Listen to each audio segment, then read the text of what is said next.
concernant le problème du jour, c'était celui du mardi 28 d'ailleurs, c'était pas celui du lundi, hein, c'est celui du mardi 28 avril. Le problème, c'était le nénuphar du lac mesure 3 centimètres. Chaque nuit, il double de taille. Au bout de combien de jours mesurera-t-il plus de 100 centimètres? Alors, c'était un problème un peu particulier parce que le schéma que vous pouviez faire était un peu différent. Avant de passer au schéma, on va faire comme d'habitude. Donc la question c'était, au bout de combien de jours mesurera-t-il plus de 100 centimètres?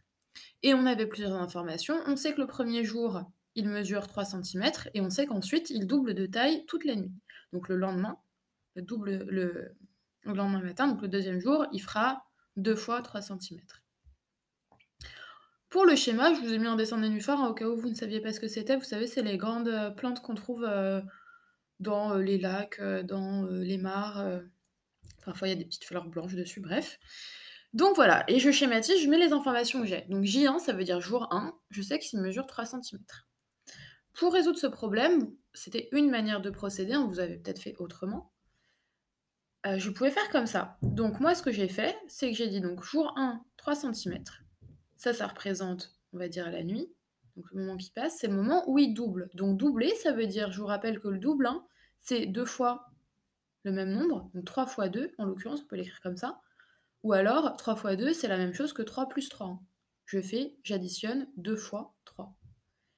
Et donc ça me mène au deuxième jour, J2, et donc 3 fois 2, ça fait 6. Donc le deuxième jour, il mesure 6 centimètres, ce qui est toujours inférieur à 100, donc il va falloir qu'on continue comme ça, jusqu'à ce qu'on dépasse les 100 centimètres.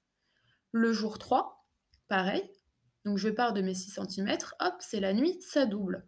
Donc je fais 6 fois 2, ou alors 6 plus 6, ce qui me donne un résultat de 12 centimètres pour le jour 3.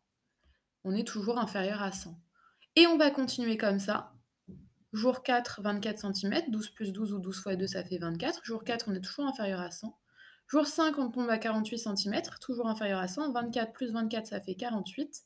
Ou alors 24 fois 2, ça fait 48. Le jour 6, 48 plus 48, ça nous a donné 96. Ou alors 48 fois 2, ça nous donne 96. Le jour 6, on est toujours inférieur à 100. Par contre, là, si vous faites attention à ce que vous êtes en train de faire à ce moment-là, vous vous doutez bien qu'on approche du but, puisqu'entre 96 et 100, il nous manque que 4 centimètres. Donc, on est sûr que 96 plus 96, ça va faire bien plus de 100 centimètres. 96 fois 2, ça fait beaucoup plus que 100 centimètres, puisque ça en fait 192. Donc, on voit que le septième jour, en multipliant par 2 chaque jour, ou en additionnant le double chaque jour, on arrive à notre réponse qui est que le nénuphar dépasse les 100 centimètres au bout de 7 jours.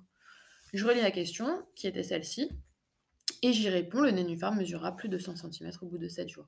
Donc voilà comment vous pouviez répondre à ce problème-là, qui était un schéma, enfin voilà, pour le comprendre, on ne pouvait pas schématiser comme on fait d'habitude avec nos bonbons, nos fleurs, etc. Il fallait plus utiliser un format tableau, il fallait plus utiliser une forme de logique plutôt qu'une forme de dessin. Donc j'espère que ça a été. On en refera des comme ça un peu différents d'habitude pour que vous puissiez vous habituer aussi à une autre forme de réflexion.